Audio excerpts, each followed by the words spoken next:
परमेश्वर की इस सृष्टि में प्रत्येक मनुष्य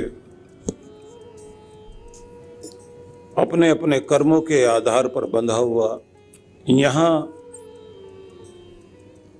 अपने दुखों से लड़ता हुआ अपने जीवन में सुख को, शांति को, आनंद को अपनी ओर खींचने की कोशिश में अधिकांश रूप से अपना जीवन व्यतीत करता है। हर आदमी की यह कोशिश होती है कि दुख को मैं हटा दूं और सुख को अपनी तरफ खींच सकूं।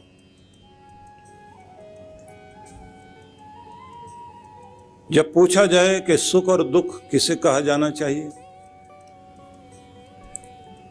तो शास्त्रों ने उत्तर दिया कि जिस चीज में आपकी अनुकूलता है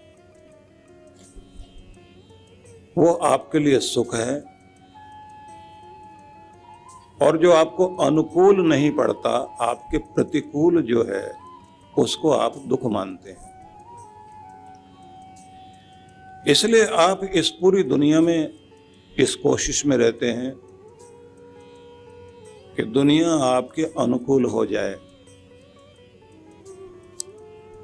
आपकी मर्जी से चीजें चलें, आपका मन जैसा चाहता है वैसा हो, मौसम आपके अनुसार होना चाहिए, लोग आपके अनुसार होने चाहिए, सब आपकी बात माने, आपकी मर्जी चले, आपके मन के अनुकूल हो, उसे आप अपना सुख मानते हैं। जैसे ही आपके मन के अनुसार नहीं चीज होती, बस उसे आप दुख मानने लगते हैं। इसलिए हर आदमी दूसरे से कहता है कि तू एडजस्ट कर मेरे अनुसार, मेरे साथ, तुम्हें झुकना चाहिए, मुझे नहीं है, मेरी बात तुम्हें माननी चाहिए, मुझे नहीं है। इसलिए सब लोग एक दूसरे को अपनी तरफ झुकाने में लगे हुए हैं, सब सुनाने में लगे हुए हैं, सुनने को कोई तैयार नहीं, सब दूसरे को सुधारने में लगे हुए हैं, कोई खुद सुधरना नहीं चाहता। दूसरों से मान की अपेक्षा सबको है, लेकिन दूसरे को मान देने के लिए कोई तैयार नहीं। खुद कड़वा बोल देंगे लेकिन कड़वा सुनना नहीं चाहते, दूसरे का लेकर खुद भूल जाएंगे लेकिन देना कोई नहीं चाहता। इसलिए सब अपनी मन मर्जी को ही अपनी जिंदगी का सुख मान बैठे हैं, जबकि इस दुनिया का सुख संतुलन में है। जब बैलेंस बनता है, न ज्यादा गर्मी न ज्यादा सर्दी, तो अनुकूलता आते ही, संतुलन बनते ही आप समझते हैं कि मौसम अच्छा है। जहां पति पत्नी में दोनों में विचारों का समन्वय और संतुलन बनता है, वहां कहते हैं अभी तक तो ठीक चल रहा है। दो पार्टनर्स के बीच में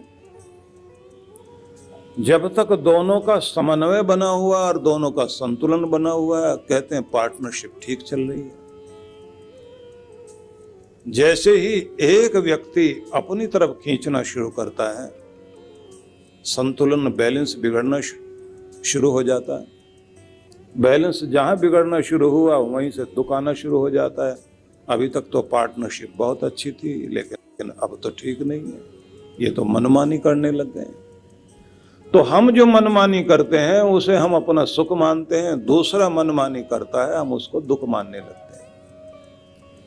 इस कारण पूरी दुनिया में संतुलन न होने के कारण पीड़ाएं हैं, और हर आदमी सुख को अपनी तरफ खींचना चाहता है, दुख को दूर फेंकना चाहता है, लेकिन फिर भी दुख पीछा नहीं छोड़ता, बीमारियां पीछा नहीं छोड़ती, निर्धनता पीछा नहीं छोड़ती।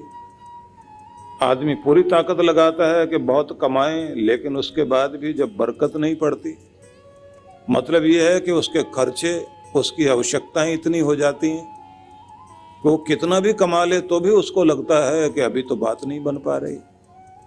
ये सारी चीजें जब हम लोग अपने जीवन में देखते हैं तो इसको मानते हैं कि हमारा जीवन संतुलन से बाहर आ रहा है। और जैसे ही ये संतुलन बिगड़ने लगता है, जीवन का दुख बढ़ने लगता है। तो इसलिए पूरी दुनिया में आप देखेंगे कि जितने भी जीव दुनिया में जीते हैं, जितने भी प्राणी दुनिया के हैं, सब दुख से बचना चाहते हैं और सुखी सब होना चाहते हैं। तो सबसे पहली बात हमें यह समझ आई कि समन्वय मतलब तालमेल, एडजस्टमेंट और संतुलन, ये आपका सुख बढ़ाता है। जैसे बैलेंस बिगड़ता है, समन्वय बिगड़ता है, वहीं से दुख शुरू हो जाता है। समन्वय बनाने के लिए, संतुलन बनाने के लिए, तालमेल मिलाने के लिए थोड़ा थोड़ा झुकना होता है, थोड़ा थोड़ा कहीं आपको तनना होता है। जिस प्रकार से आप सितार के तार को मिलाते हैं, ढीले तारों को कस लेते हैं, ज़्यादा कसे हुए तारों को आप ढीला करते हैं, तो ट्यून होते ही संगीत वीणा से, सितार से बाहर आने लगता है। जीवन का संगीत भी तभी बाहर आता है जब आप खुद को ट्यून करते हैं, जिंदगी के साज को या अपने मन के साज को। जब आप ठीक से ट्यून अप कर लेते हैं, आपकी ट्यूनिंग ठीक हो जाती है, तो आपके अंदर से संगीत आना शुरू होता है। वो संगीत ही सुख का संगीत है। ये सब मैं भूमिका बनाना चाहता हूं कि भगवान श्री कृष्ण के कुछ संदेश आपके सामने रखना चाहता हूं, जो उन्होंने गीता के कुछ महत्वपूर्ण सूत्रों में बताए कि व्यक्ति अपने जीवन में सुखी क्यों नहीं हो पाता। उसके जीवन में सब कुछ होने के बाद भी दुख, अशांति और पीड़ा रह जाती है। और इसलिए भी पीड़ा रहती है क्योंकि हम लोग सामाजिक प्राणी हैं, तो हमारी खुशियां दूसरों पर भी डिपेंड करती हैं। सामाजिक प्राणी होने के कारण समाज में हमको जीना होता है। तो जीव जंतु तो अपनी जिंदगी अकेले जी सकते हैं। मनुष्य जो है बस्ती बसाकर रहता है, लोगों के साथ रहता है। उसको अगर एक रोटी भी खानी है तो उसे कमाने के लिए अनेक लोगों के हाथ लगते हैं। अगर उसके शरीर पर कपड़ा भी है तो हजारों हाथ लगे तब जाकर के ये कपड़ा उस तक पहुंचा।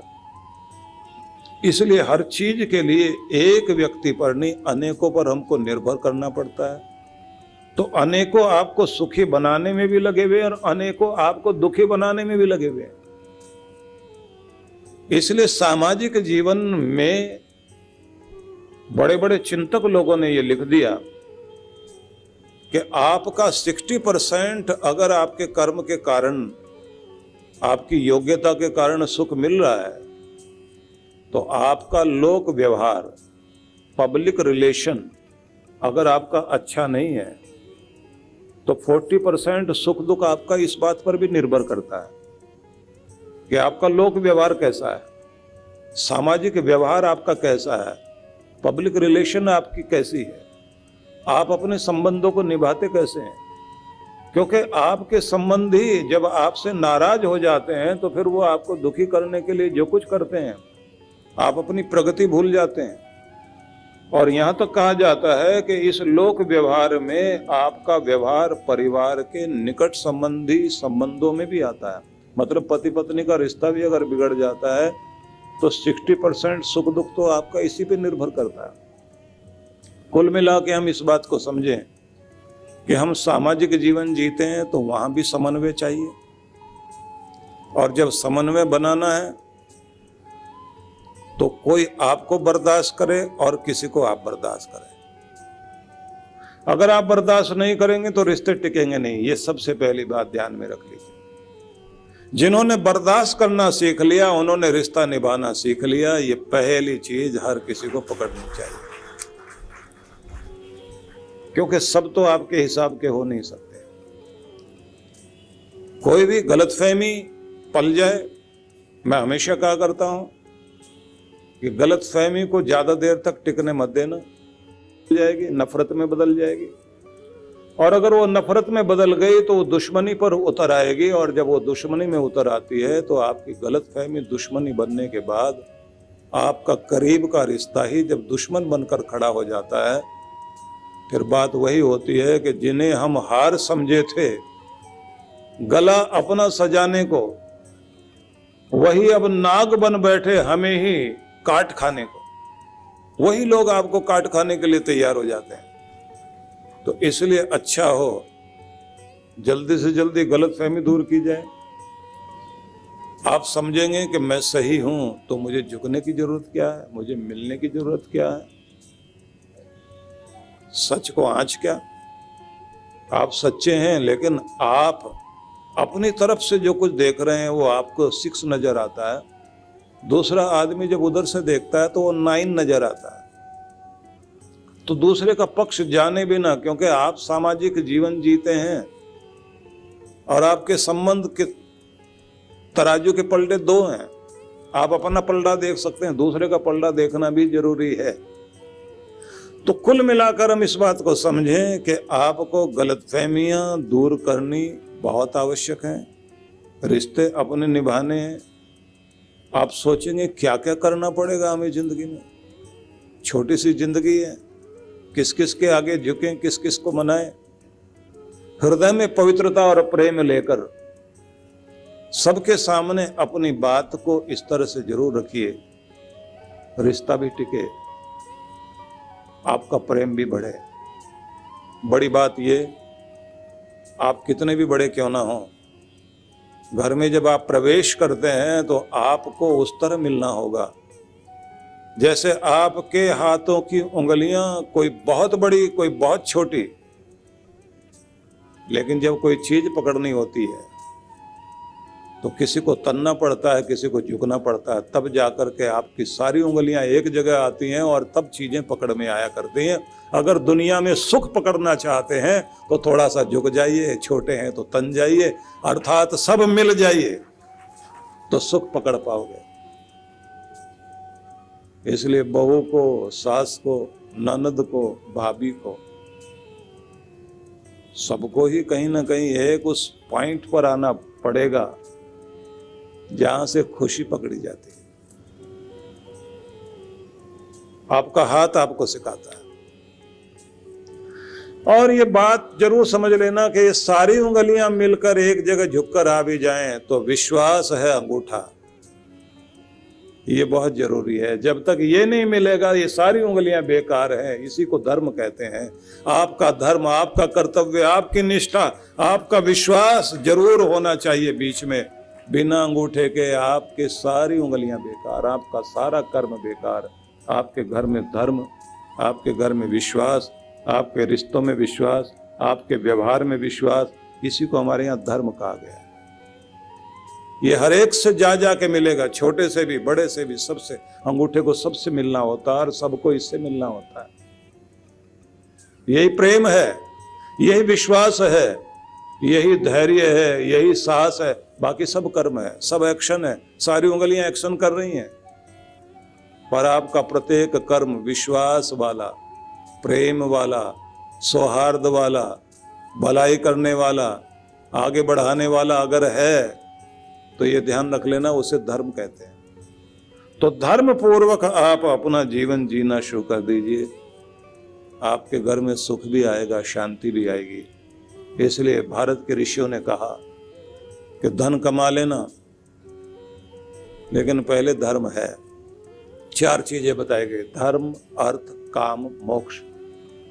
धर्म पूर्वक अर्थ कमाना, धर्म पूर्वक कामनाएं पूर्ण करना और धर्म पूर्वक जीवन जीते जीते अपने दुखों से मुक्त होकर मुक्ति को, मोक्ष को प्राप्त कर लेना। धर्म सबसे पहले है, तो धर्म पहले चाहिए। अब प्रश्न ये आएगा कि धर्म कहते किसे हैं। आज जो मैं भूमिका बताऊंगा वो भूमिका आपको इन दिनों में काम आएगी, क्योंकि जब हम भगवान श्री कृष्ण के संदेश को समझना चाहते हैं तो उससे पहले वो सब चीजें जान लेना जरूरी है जिनके आधार पर वो संदेश आपको लाभ देगा।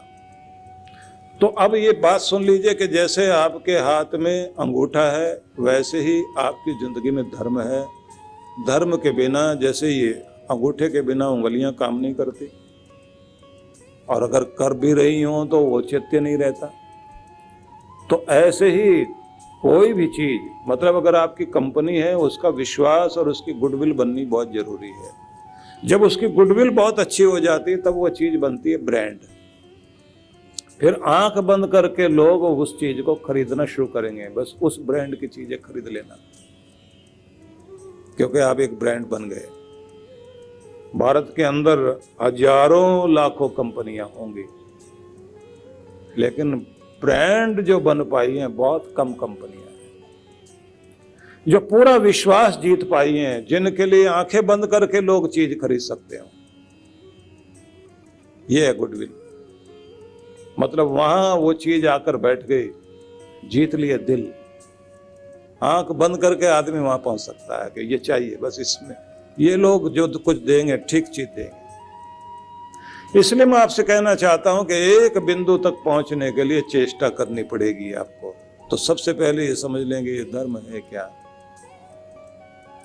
व्यास ऋषि ने लिखा, धारणा धर्म इत्याहो धर्मो धार्यते प्रजा। वो चीज जिसके बिना समाज का और प्रजा का, पब्लिक का, जिसके बिना काम ना चल सके, वो चीज धर्म है। विश्वास के बिना काम नहीं चलेगा। एक दूसरे का विश्वास चाहिए, एक दूसरे के संबंधों में सच्चाई चाहिए, प्रेम चाहिए, जो दुखी है उनके प्रति सहानुभूति और करुणा चाहिए। जहां सहयोग की जरूरत है वहां सहयोग कर सके आदमी, जो पीछे रह गए उन्हें आगे बढ़ाने के लिए व्यक्ति तत्पर हो सके। अपनी भलाई के लिए आदमी काम करे, लेकिन दूसरे की भलाई का भी ध्यान रखे। और जब आप कुछ भी कार्य कर रहे हो तो अपनी आत्मा की आवाज को मरने ना दें। अभी पीछे आपने एक समाचार सुना और पढ़ा होगा, कोई एक व्यक्ति गाड़ी चलाता हुआ तेज रफ्तार से और किसी को टक्कर मारकर भाग गया, और बाद में पता लगा जिनको टक्कर मारी उसके खुद के बच्चे थे, जिनको मार करके वो भागा था। बच्चे मरे या बचे भगवान जाने, पूरा समाचार मैंने नहीं पढ़ा, लेकिन जरा सोच के देखिए उस समय क्या हालत हुई होगी उसकी। मारा, टक्कर मारी, गाड़ी नहीं रोकी, खुद को बचाने में लग गया, भाग गया, और घायल तड़पते रहे बच्चे। बाद में उसे जब पता लगा कि वो कोई और नहीं उसके अपने बच्चे थे, जीते जी मर गया होगा ना अपने आप। क्या स्थिति हुई होगी मन। क्योंकि जब हम दूसरे को चोट मार करके भागते हैं तब तो हमें लगता है कोई दूसरा है, मेरा अपना नहीं है, खुद को बचाओ। लेकिन जब आदमी को एक ख्याल आता है कि अगर जाने अनजाने में गलती हो गई तो अब मैं क्या दूसरे का भला कर सकता हूं, अपने आप पीड़ा सह ले लेकिन दूसरे को पीड़ा ना मिले, रुक करके व्यक्ति जब मदद करने लग जाता है, आदमी सोचता है हो सकता है कानून मुझे सजा दे दे और भाग जाऊंगा तो बच जाऊंगा। लेकिन ध्यान रख लीजिए, यहां अपने बच्चों पर चोट पहुंच गई, वहां कर्म इस रूप को लेकर के आता है, अनेक अनेक इस जन्म से लेके अनेक जन्मों तक रुलाता जरूर है। जब आप दूसरों में अपनी आत्मा को देखने लग जाते हैं, व्यास ऋषि ने लिखा, आत्मत सर्वभूतेषु ये पश्यति स पश्यति। जो सब प्राणियों में अपनी आत्मा अपने आप ही जैसा व्यवहार करने लग जाता है, उसको देखना आ गया, ऋषि को धर्म कहा जाता है। इसकी जरूरत है इंसान। बहुत लोग कहते हैं कि धर्म, मजहब, संप्रदाय आपस में लड़ाने का काम कर रहे हैं। लड़ा रहा है आदमी का अहंकार, धर्म नहीं लड़ा रहा। गुरु माफ कर देता है, गुरु के चेले माफ करने को तैयार नहीं होते, क्योंकि उनका अपना अहंकार सामने आ गया। पूरी दुनिया में जैसे ही हमारे सामने अधर्म आता है तो अधर्म से पहले अहंकार आ जाता है, करुणा चली जाती है, नम्रता चली जाती है। अपना भला सोचने के लिए हम दूसरे का कितना बुरा करने लग जाते हैं। इसलिए ग्रंथों में लिखा है कि पहले धर्म समझ लीजिए, ये धर्म है जो आपको बचाता है। भगवान श्री कृष्ण ने जब अर्जुन से कहा कि मैं तुम्हारे साथ क्यों खड़ा हूं, तुमने मुझे मांगा केवल इसलिए नहीं, इसलिए खड़ा हूं क्योंकि धर्म के पक्ष में तुम हो, और जो धर्म के पक्ष में है वहां कृष्ण जरूर खड़ा होगा, इसलिए तुम्हारे साथ खड़ा हुआ। शिवालय में आप जाएं तो वहां आप देखते हैं कि शिवालय में शिवलिंग के पहले नंदी बैठे हुए हैं और वो शिवलिंग की ओर मुख किए हुए हैं, मतलब शिव जी की ओर मुख करके नंदी बैठे हैं। और ग्रंथों में लिखा है कि नंदी कौन है, बोले धर्म। फिर कहा नंदी पर सवार होकर शिव जी चलते हैं, वो वाहन है भगवान का, उस वाहन पर भगवान बैठे हुए हैं। मतलब जिसकी जिंदगी में धर्म है, नंदी है, तो फिर भगवान को बुलाने की जरूरत नहीं कि भगवान पधारो मेरे हृदय मंदिर में, तुम धर्म वाले बन जाओ, भगवान तो तुम्हारे हृदय में अपने आप आ जाएंगे। इसलिए कहा कि शिव जी के दर्शन करने हैं, पहले धर्म के दर्शन करो, नंदी के दर्शन करो। इसलिए नंदी जी को स्पर्श करते हैं लोग, फूल चढ़ाते हैं। तो आप अपने अंगूठा ध्यान से देखना तो समझ में आएगा, इसके बिना काम नहीं चलता। तो आपको ये समझ में आना चाहिए कि धर्म के बिना भी काम नहीं चलेगा। मनु महाराज ने, जिन्होंने मानव धर्म सूत्र दिए, मनुष्य को कैसे जीना है उसके लिए उन्होंने व्यवस्थाएं दी। तो जब उनसे पूछा गया कि आप बताइए मानव धर्म क्या है, मनुष्य का धर्म क्या है, कर्तव्य क्या है, किस धर्म से, मतलब किस गुण धर्म से मनुष्य जिए, उन्होंने कहा 10 चीजें हैं। और उन 10 को आप ध्यान से सुनना।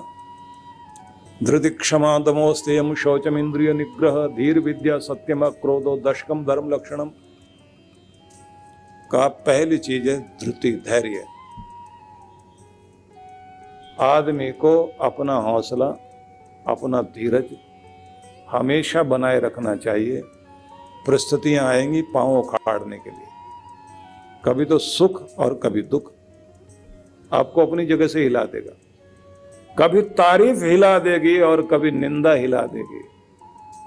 अपने पांव जमाए रखना और अपनी आत्मा की आवाज सुन करके आप अपना कर्तव्य करते जाना। जिसके अंदर धैर्य है वो आदमी धर्म वाला है, जो टिकता नहीं। अंगद का पांव जमा करके जो खड़ा हो सकता हो कि किसी की तारीफ आपको हिला न दे और कोई निंदा करके आपका मन तोड़ न दे। आप सब चीजों के बीच अपने आप को उतना गंभीर बनाए रखो जैसे समुद्र में अनेक नदियां आकर के मिलती हैं, लेकिन समुद्र उसी तरह से रहता है कि चाहे पानी ऊपर जा रहा है बांप बन करके, बादलों में जा रहा है, या फिर नदियों के रूप में वापस आ रहा है। कितनी चीजें आए, कितनी जाए, कितना संयोग हो, कितना वियोग हो, कोई मिले या बिछड़े, आपकी मुस्कान और आपकी शांति में अंतर ना आए। यह धैर्य अगर आप में है तो आप धार्मिक हैं। और ये कहा गया है कि देखिए ये चीजें सिर्फ कहने में बहुत अच्छी लगती हैं, लेकिन प्रैक्टिस और प्रयोग के लिए जरूरी है। घबराहट होगी, बीमारी जा नहीं रही, आदमी कहेगा क्या होगा मेरा, तो धीरज रखो, मन को धैर्य दो कि दुख के दिन बीतेंगे, अच्छा होगा। और सिर्फ इतना ही नहीं कि मैं भगवान का हूं, भगवान की कृपा मेरे साथ है तो मेरे दिन अच्छे हो रहे हैं, मैं बेहतर कल की ओर बढ़ रहा हूं, स्वर्णिम दिनों की ओर बढ़ रहा हूं। ये विश्वास बनाओ और धैर्य बनाए रखो, तो ये ध्यान रखना आप जीत जाओ। एक उदाहरण बहुत पहले मैंने दिया था आपके सामने अपने प्रवचन में।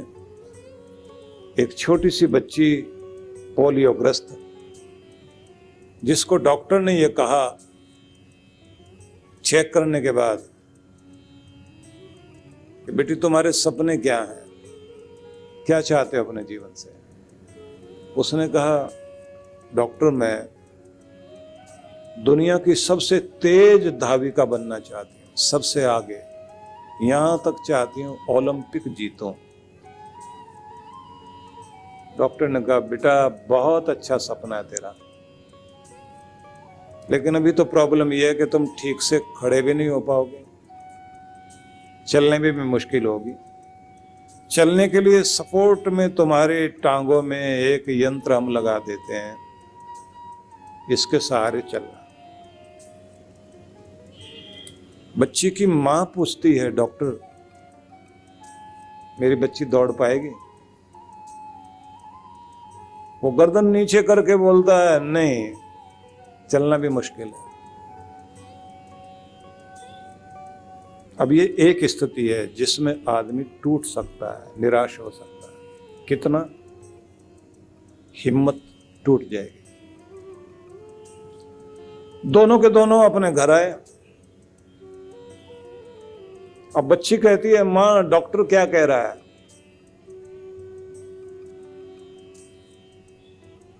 मां कहती है डॉक्टर की बात भूल बेटा, मेरा दिल कहता है, मेरा विश्वास कहता है एक दिन तू दुनिया की सबसे तेज धाविका बनेगी और ओलंपिक भी जीतेगी, मेरा विश्वास कहता है। पर बेटा पक्का याद कर लेना कि जो मैं कह रही हूं वो पूरा होगा। अब कोई मां दिल से कोई बात कहे, और छोटी सी बच्ची के सामने दो सवाल हैं, डॉक्टर ज्यादा जानता है या मां? बच्ची कहती है मैं डॉक्टर को नहीं जानती, मैं तो अपनी मां को जानती हूं। मुझे पता है कि डॉक्टर जो कह रहा है वो कुछ भी कहता हो, डॉक्टर मुझे नहीं जानता, इतना नहीं जानता, मुझे तो मेरी मां जानती। इस लड़की का नाम था विल्मा रुडोल्फ। और इसके बाद इसने घर में अपने बिना सहारे के चलना शुरू किया। और उसके बाद ये भी हुआ, इतना जोश अपने अंदर बनाए रखा क्योंकि मां ने कहा था बेटा ये आग तेरे सपने को जो पूरा कर सकती है इसे बुझने मत देना।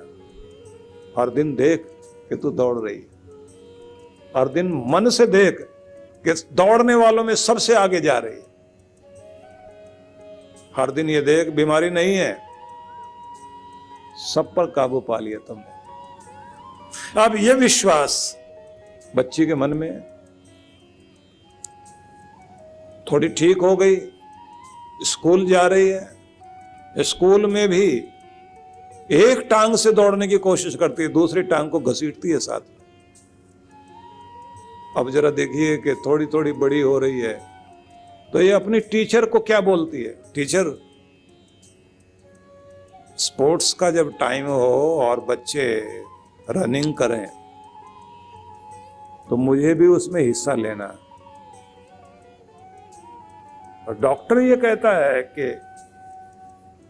दौड़ नहीं पाओगे, और बच्ची का मन क्या कह रहा है कि दौड़ना है। अपने टीचर से कहती है कि मुझे भी दौड़ना है। टीचर ने स्पोर्ट्स टीचर को बुलाया और बुला के कहा इस बच्ची को भी दौड़ने वाले बच्चों के साथ रखना।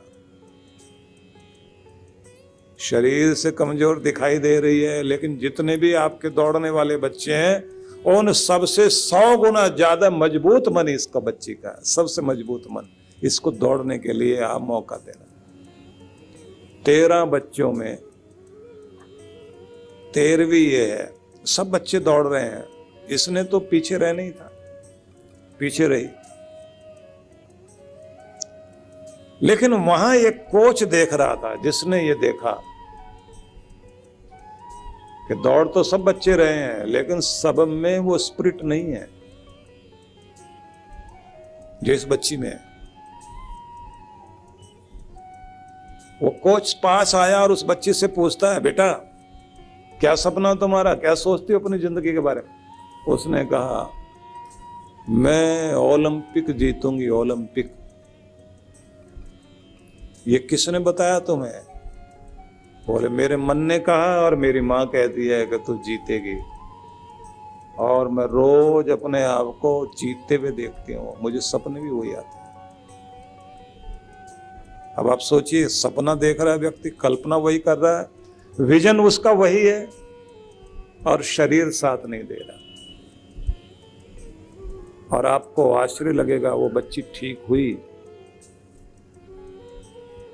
अपने स्कूल में फर्स्ट आनी शुरू हुई, डिस्ट्रिक्ट में फर्स्ट आनी शुरू हुई, अमेरिका में फर्स्ट आई, और अमेरिकन गवर्नमेंट ने उसको ओलंपिक में दौड़ने के लिए भेजा।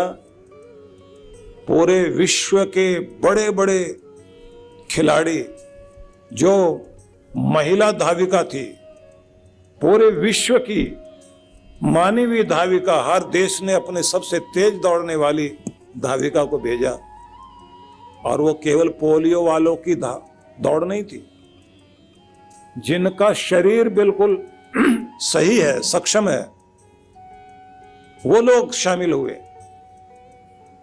रोम में जो ओलंपिक हुआ, उस ओलंपिक में दौड़ के लिए अमेरिका की तरफ से ये लड़की पेश हुई। और आप आश्चर्य करेंगे, 400 मीटर की दौड़ हो या 100 मीटर की दौड़ हो या एक अलग तरह की दौड़ हो, तीनों तरह की दौड़ में 3 गोल्ड मेडल लेकर के ये अपने देश का नाम ऊंचा करके आई। रोम के ओलंपिक में जो मेडल मिले थे अमेरिका को, उस लड़की के कारण मिले। ये उदाहरण मैं इसलिए देना चाहता हूं कि ये धैर्य है,